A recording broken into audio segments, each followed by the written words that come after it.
Hi everyone, I am Dr. Marudhu Bandi, Assistant Professor in the Department of Electrical and Electronics Engineering, Government College of Technology, Coimbatore.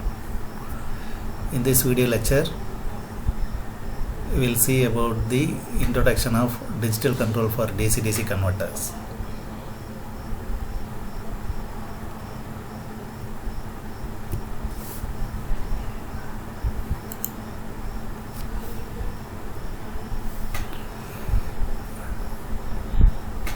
DC choppers is a static device which gives variable DC voltage from a constant DC voltage source. Otherwise, it is known as a DC-DC converter. These converters are widely used in control of DC motor, and power supply is used in computers. As we know, the speed of a DC motor can be controlled by changing the armature circuit voltage. So if the DC motor is fed with a DC-DC chopper, then the output voltage can be varied from 0 to supply voltage, hence speed of a DC motor can be controlled. The main application of this DC-DC converter is motor control and power supplies. The advantage of DC-DC converters are it has greater efficiency, it gives faster response, it requires less maintenance, the size of the converter is small, and it has smooth control. There are different types of choppers. First one is step down chopper, next one is step up choppers. The step down chopper, the output voltage is less than the input voltage. In the step up chopper, we can have more output voltage than the input voltage. This is a circuit diagram used for explaining the operation of DC-DC converter, that is a step down converter. We have supply voltage V, the load is pure resistive, V0 is the output voltage, I0 is the average output current. We have switch connected here. The switch may be an SCR, IGBT, BJT, MOSFET. So any switch can be used. The selection of the switch is based on the power routing and switching operation, that is switching frequency requirement. If we use high switching frequency, then we can have less ripple in the output voltage. So depending upon the power rating of the load, we can choose this SCR, choose this switch. If the SCR is selected, then additional circuit which is used to commutate the SCR is required, which is known as commutation circuit. The operation of the circuit is as follows.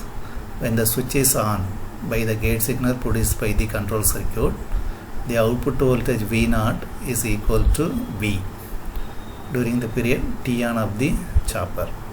When the switch is off, that is during T off, there is no current to the load, therefore this output voltage is equal to 0 in this period. So the VDC is the average output voltage across this load. The second waveform shows the current across the load, that is V by R, the magnitude is V by R. So the average output current is IDC.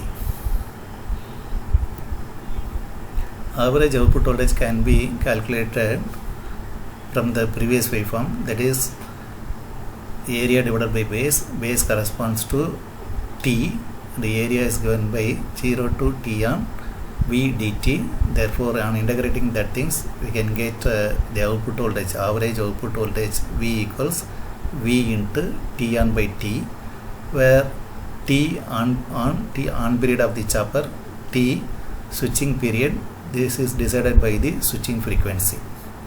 So this ratio is known as duty ratio or duty cycle. This can be varied from 0 to 1.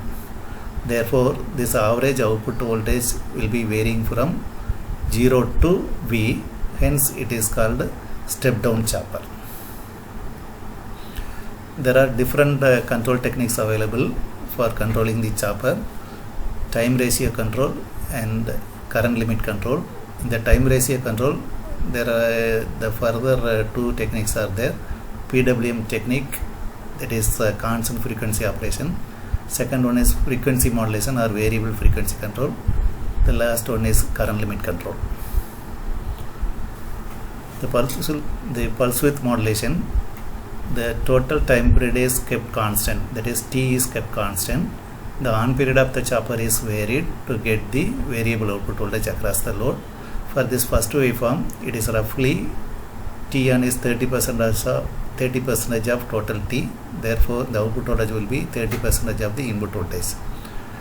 In the second case, the T is maintained constant, that is switching frequency is maintained constant.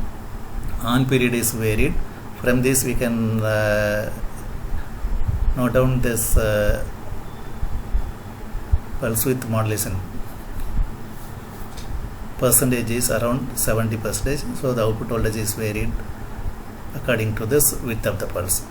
Chopper operation at constant frequency, so hence it is easier to design the filter. The on period can be varied to change the output voltage. This is the advantage of this pulse width modulation. And the second technique is by keeping on period or off period constant by varying the total time period, that is by varying the switching frequency you can vary the output voltage. So to obtain full output voltage range, frequency has to be varied over a wide range. This method produces harmonies, and large value of T off may cause the load current discontinuous. The third important technique is current limit control. In this case, the output current is sensed. The output current falls below a certain level, the chopper switch is on. This increases the output voltage as well as output current. Then the chopper is turned off when the output current reaches the preset value, that is I maximum. Advantage of this current limit control is output current controls the on-off times of the chopper. Output current is regulated. Since the frequency is not constant, it is difficult to design a filter. Control is complex since the T on and T off or frequency totally depends on the load. This is an open loop system.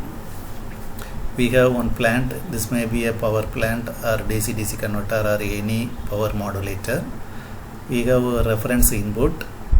According to the signal given to this power plant gating signal, the actual output voltage will appear across this load.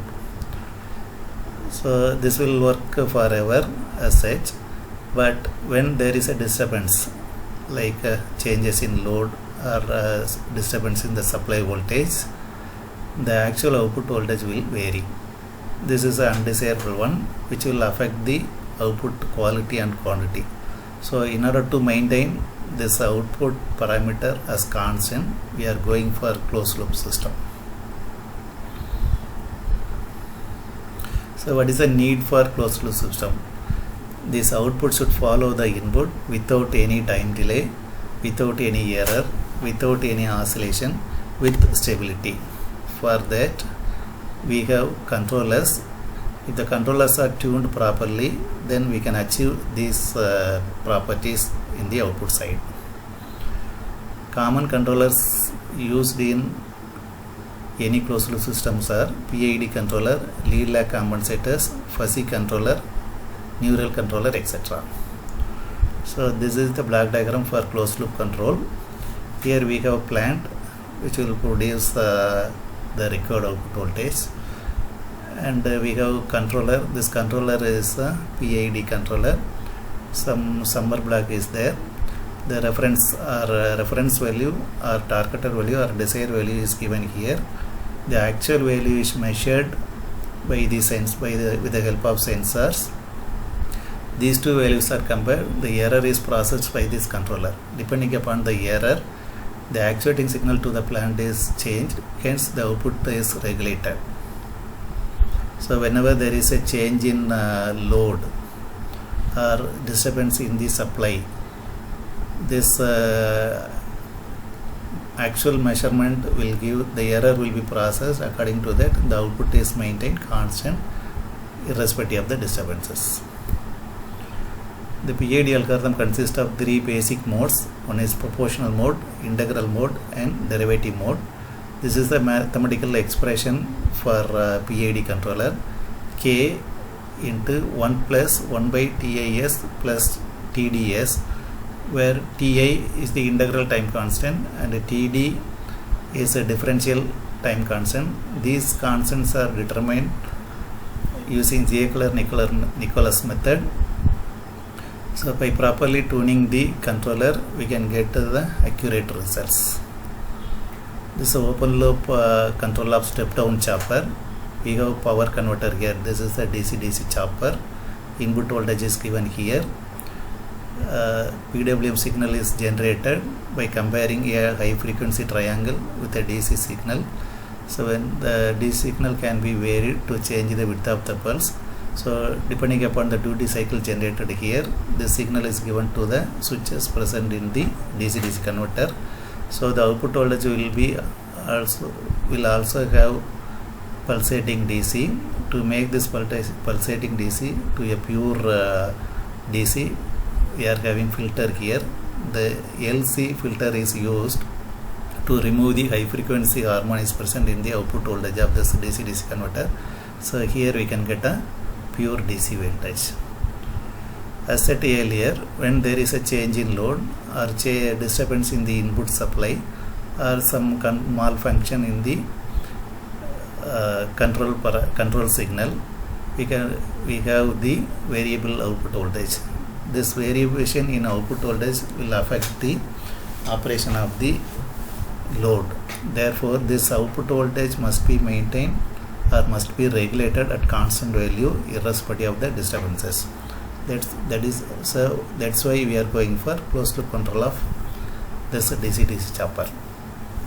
There are two control systems, analog control and digital control.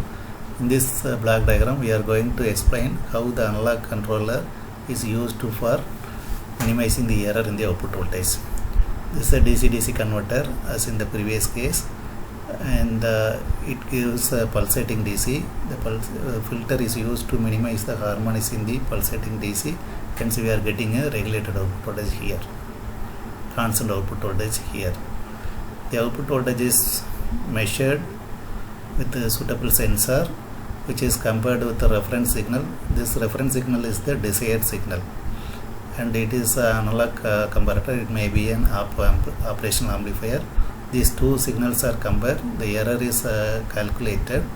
The error is given as a input signal for this PWM control signal generators. This signal is compared with the high frequency ramp signal, which gives a required duty cycle, and accordingly the duty cycle will vary. Hence the output voltage will vary as per the requirement. Hence the output voltage is maintained constant. So this analog controller have their own drawbacks. In order to improve the performance of this DC-DC converter, we are going for digital controller. In this digital controller, the output is measured. It is scaled down to the required value. Nowadays, microcontroller, digital signal processor, they have input ADC and DAC. This analog to digital converter is used to convert this analog signal into digital form. This digital signal is incorporated in the microcontroller or any processor. So that is processed to have the required DC level for this digital PWM. Then, this DC-DC converter or any plant operates with the analog signal. Again, we need to convert this digital signal into analog signal, which is available in the microcontroller.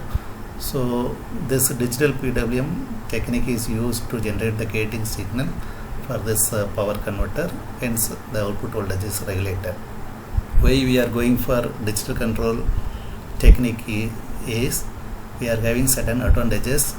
We have improved performance, greater flexibility. The digital controller has less cost. They are easy to incorporate modern control algorithm and its implementation. Digital controller will soon replace analog controllers. Digital signal processors, microcontrollers, flash memory and fast AD converters are part of modern digital power conversion technology. So having these advantages, we are going for digital control for power converters. Thank you.